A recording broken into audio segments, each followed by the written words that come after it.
بدعتوں کو روکنے کے بجائے اور اس کو ہم اس کو بڑھا رہے ہیں اور آگے کر رہے ہیں اس میں جی. اور اسی کے سلسلے میں دوسرا سوال یہ ہے کہ ہمارے معاشرے میں جو بدعتوں کا جو رواج ہے جی. غم اور خوشی کے موقع پر جیسا 20واں 40واں جو کرنا ہے وہ کہاں تک جائز ہے وہ؟ بہتر میں جناب علماء صاحب سے میں یہ استدعا کروں گا کہ سب تفصیلی جواب دے میرے کو. بہتر صاحب بہتر. بہت بہت شکریہ آپ نے ہمیں جدہ سے کال کیا. آپ کے سوال کا جواب دیا جائے گا. مدنی صاحب ابھی کال آیا تھا جدہ سے. یہ جو عرس وغیرہ ہوتے ہیں یہاں کھانے بنتے ہیں جیسے اجمیر شریف کا واقعہ انہوں نے کہا کہ دیگ پکائے جاتے ہیں کھلائے جاتے ہیں. پکانے کھلانے میں تو کسی طرح کی کوئی حرج ہے نہیں ہے. وہ نام اللہ کا ہی لیا جاتا ہے. ہر چیز جو بنتی ہے اللہ کے ہی نام سے بنتی ہے. ذرہ ذرہ اللہ کی جو ہے بندگی اپنا ذکر کر رہا ہے اللہ تعالیٰ کا. تو کوئی چیز غیر اللہ سے مانوس بھی کر دیتا ہے کوئی تو حقیقت تو اس کا وجود نہیں ہے حقیقت. تو کھانا وغیرہ اور بدعت سے متعلق عرس وغیرہ یہ سارے سوالات انہوں نے پوچھے ہیں. اس سے متعلق جواب. وعلیکم السلام ورحمۃ اللہ وبرکاتہ.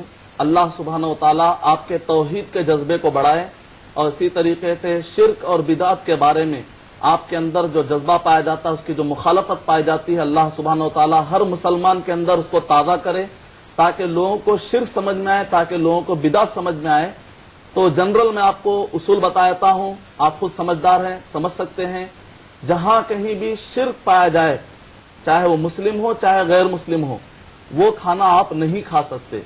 اور اسی طریقے سے جہاں کہیں بھی بدعت پائی جائے وہاں پر ایک مسلمان کے لیے جائز نہیں ہے کہ وہ ان بدعتوں کو اٹینڈ کرے. تو ایسے وقت پر آپ خود فیصلہ کر لیجئے کہ اگر کہیں پر شرک ہو رہا ہے جہاں کہیں بھی آپ جا رہے ہیں جو بھی آپ نے مقامات کے نام لیے جہاں کہیں بھی تو ظاہر بات ہے وہ چیز نہیں کھا سکتے. جنرل اصول ہے. جہاں کہیں بھی بدعت ہو رہی ہے اگر آپ جہاں کہیں بھی اٹینڈ کریں گے یقیناً وہاں پر بدعت ہو رہی ہے تو ظاہر بات ہے ایک مسلمان کو ان بدعتی کاموں میں حصہ نہیں لینا چاہیے. یہ جنرل اصول انشاءاللہ آپ کے لیے کافی ہے. اور اس سے پہلے جہاں تک جو سوال آیا تھا کہ مچھلی کا گل پھڑا کھا سکتے ہیں نہیں کھا سکتے, غالباً کیونکہ آواز واضح نہیں تھی برابر سن نہیں پایا, ہو سکتا ہے کہ یہی سوال تھا. اگر یہ سوال تھا تو اللہ سبحانہ و تعالیٰ نے سورہ مائدہ سورہ نمبر 5 کے اندر احل لکم صید البحری تو سمندر کی ساری چیزیں حلال کر دی گئی ہیں. اور نبی اکرم صلی اللہ علیہ وسلم نے فرمایا الحل میتتہ, اور نبی اکرم صلی اللہ علیہ وسلم نے فرمایا کہ اس کا مردار تک حلال ہے. سمندر کا مردار تک حلال کر دیا گیا ہے سوائے ان جانوروں کے اگر میڈیکل ویو پوائنٹ سے یہ بتایا جائے کہ آپ کے جسم کو کچھ نقصان ہو سکتا ہے تو ایسے وقت پر سورہ نساء سورہ نمبر 4 آیت نمبر 29 کی روشنی میں نقصان دہ چیزوں سے اپنے آپ کو بچانا چاہیے. اس کے علاوہ جو بھی چیزیں فائدہ مند ہیں آپ کھا سکتے ہیں. بکرا حلال ہے کا مطلب یہ نہیں کہ آدمی اس کی سینگ کھا جائے. بکرا حلال ہے کا مطلب یہ نہیں ہے کہ آدمی اس کے کھر کھا جائے. یعنی مطلب ہے کہ خود بخود بائی ڈیفالٹ یہ سمجھا جا سکتا ہے کہ اس کے اندر جو نقصان دہ چیزیں ہیں وہ آپ کو کھانی نہیں ہے. امید کہ آپ کا جواب مکمل ہو. لائن پر ایک کالر ہیں ہمارے. ہیلو ہیلو السلام علیکم. جی وعلیکم السلام ورحمہ. جی کون صاحب بول رہے ہیں؟ سلطان بات کر رہا ہوں حیدرآباد سے. جی آپ کا سوال بتائیے. سوال یہ ہے کہ آج کل کئی کھانے پینے کی اشیاء میں جو پیکیجڈ آتی ہیں بسکٹ ہے کیڈبری وغیرہ جی اس میں ای پروڈکٹس ایملسیفائرز کی ایک لسٹ ہے جی جس کا ریسنٹلی انکشاف ہوا ہے جی جی اس میں سور کی چربی ملائی جاتی ہے. جی تو کئی کھانے پینے کی جو روزمرہ کی استعمال کی اشیاء ہیں جی اس میں شبہ پیدا ہو گیا ہے. جی جی تو اس کو کھانا کس حد تک درست ہے جی اور یہ ایک لمبی چوڑی لسٹ ہے ان چیزوں کی. جی تو اس میں جو ہے اس کا استعمال کس طرح ساری ہماری قوم ترک کرنی چاہیے. بہتر. بہت بہت شکریہ آپ نے کال کیا. آپ کا سوال بہت اچھا ہے. یقیناً یہ کافی ماس پبلک تک ماس میڈیا تک پہنچ سکتا ہے یہ سوال, اور یہ قوم کے تئیں آپ کا جو جذبہ ہے اللہ سلامت رکھے, اس میں آپ کو بھرپور تعاون عطا فرمائے. مدنی صاحب جو عام طور پر پروڈکٹس کی بات آ رہی ہے, کچھ پروڈکٹس ہوتے ہیں جس کو ویج اور نان ویج سے بنایا جاتا ہے, اور جو نان ویج سے بنایا جاتا ہے عام طور پر جس میں مغرب کی جو روش ہے اس میں اکثر جو ہے خنزیر کا چربی وغیرہ استعمال ہوتی ہے. اس طرح کے جو پروڈکٹس ہوتے ہیں جس پر ای P M E S E کچھ اس طرح کے کوڈز آج کل دے دیے گئے ہیں جو کہ یہ ظاہر کرتے ہیں کہ اس میں خنزیر کا चर्बी मिलाई गई है या नहीं मिलाई गई है, तो इससे मुताल्लिक आप थोड़ी सी वजाहतें इनायत फरमाएं। वालेकुम अस्सलाम वरहमतुल्लाहि वबरकातुहू। अल्लाह सुब्हानहू व तआला आपको जज़ाए खैर अता फरमाए। आपने बहुत ही बेहतरीन सवाल किया है। बहुत सारे हमारे भाई जो आजकल बहुत सारा देखा रहा मस्जिदों के अंदर भी या खुतबों के दौरान भी, यानी कि ये बहुत मौजूद बहस बना हुआ है मसला कि बिस्किट के अंदर और रोजमर्रा जो भी प्रोडक्ट हम जो भी खा रहे हैं अशिया के अंदर जो बाजार में मार्केट में आ रहे हैं, कैसे फर्क किया जाए, क्योंकि उसके ऊपर इस तरह के जो नंबर लिखे हुए EPEM वाला इस जैसे जो नंबर लिखे हुए, इसकी वजह से लोगों में सवालात आ रहे हैं। और मुझे उम्मीद थी, यकीन था अल्हम्दुलिल्लाह अल्लाह सुब्हानहू व तआला की तरफ से कि ये सवाल आएगा। यही वजह है कि मैंने इसकी खास तौर से तैयारी की है ताकि आपको मैं बताऊं कि सबसे पहले जहां तक हिंदुस्तान का मामला है तो यहां पर एक आपको फैसिलिटी मिलेगी। जैसा कि मिसाल तौर पर अगर आप गौर करेंगे, ये बिस्किट का पैकेट है, तो इसके ऊपर आप देख रहे हैं ग्रीन मार्क। पहले आप इसको अच्छा देख लीजिए, मैं इंशाल्लाह उसको समझाऊंगा, समझने में मदद मिलेगी। ये ग्रीन मार्क है, कभी इसकी जगह पर रेड मार्क भी आता है। ये चिप्स की पैकेट है, इसके ऊपर आप देख रहे हैं कि इसके ऊपर भी ग्रीन मार्क है।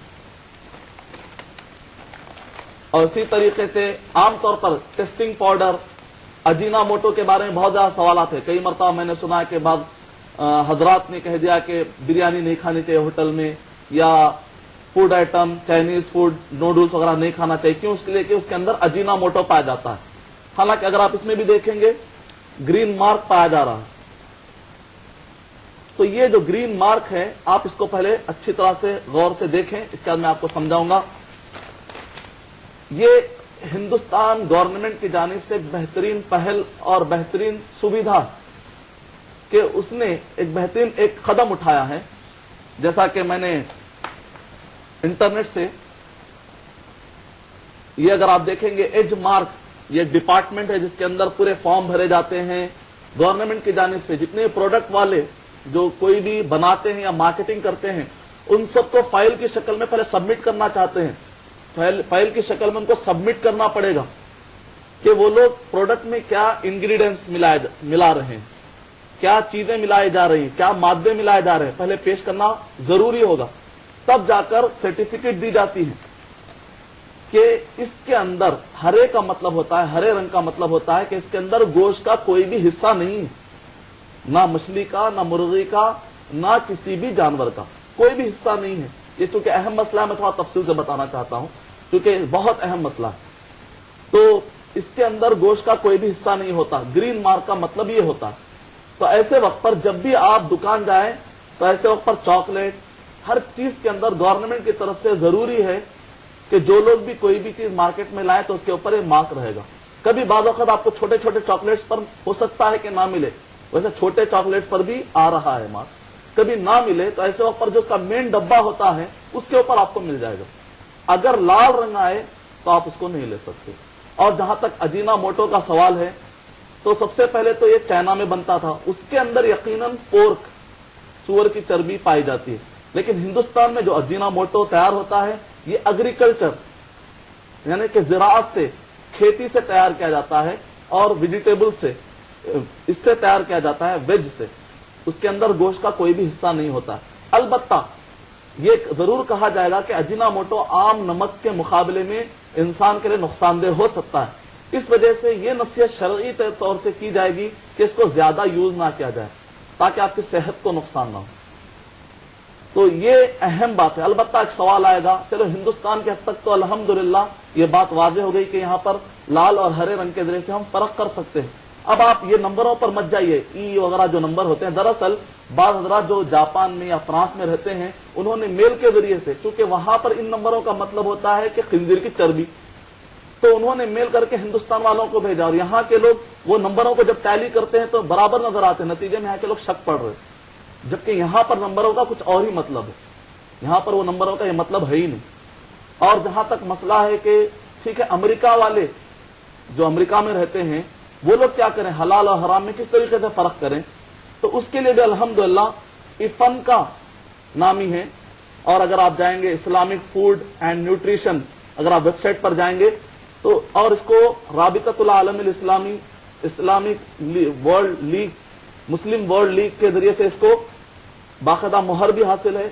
तो इसके अंदर होता है कि ये लोग भी सर्टिफिकेट जारी करते हैं, कुछ इनके कंडीशन है, वो कंडीशन पर साबित होने के बाद आखिरी में फॉर्म भरा जाता है और उसके बाद वो लोग हलाल सर्टिफिकेट जारी करते हैं। मुस्लिम तंजीम है और जो भी कंपनी वाले, जो भी बनाने वाले हैं, जब लाकर उनके पास पूरे जो भी इंग्रेडिएंट्स है उसकी डिटेल देते हैं, उसकी बुनियाद पर वो लोग ऐलान करते हैं कि फला कंपनी की फला चीज हलाल है।